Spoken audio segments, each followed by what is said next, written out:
বাইরে থেকে দেখে সব ঠিকঠাক মনে হলেও বাস্তব চিত্র একেবারেই ভিন্ন।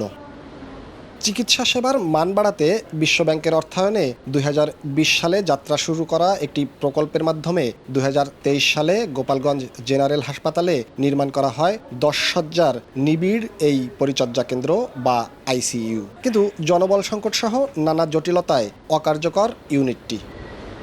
দীর্ঘ প্রতীক্ষার পর গেল 14 জুন আইসিইউর আনুষ্ঠানিক উদ্বোধন করা হয়, কিন্তু উদ্বোধনের পরই বেরিয়ে আসে আসল চিত্র। 10টি ভেন্টিলেটরের মধ্যে 9টি সম্পূর্ণ বিকল, আর 10টি আধুনিক বেডের মধ্যে 7টিই এখন অকেজো। এছাড়া রয়েছে নানা সীমাবদ্ধতা, ফলে কোটি টাকার যন্ত্রপাতি স্রেফ শোপিজ হয়ে দাঁড়িয়ে আছে আইসিইউর ভিতরে। আইসিইউ সচল না থাকায় তাৎক্ষণিক জরুরি সেবা থেকে বঞ্চিত হচ্ছেন রোগীরা।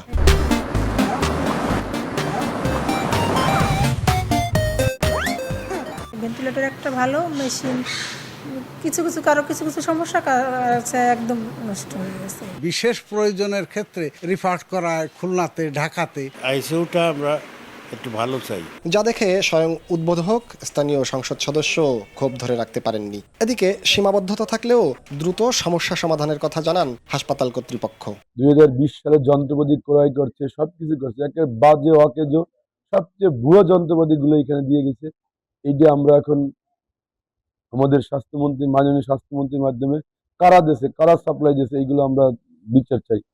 যে গোপালগঞ্জবাসী এই 6 বছর কেন এই সেবা থেকে বঞ্চিত। আমরা যে সমস্যা আছে ঊর্ধ্বতন কর্তৃপক্ষকে আমাদের নিমিউ এগুলো করে, নিমিউকে আমরা অনেক আগে চিঠি লিখেছি, তারা টেন্ডার প্রক্রিয়া আছে, তাদের সঙ্গে যোগাযোগ হয়েছে, তারা বলেছে 2-3 দিনের মধ্যে এটা বাবদ যেটা বাকি আছে কমপ্লিট করে দেবে।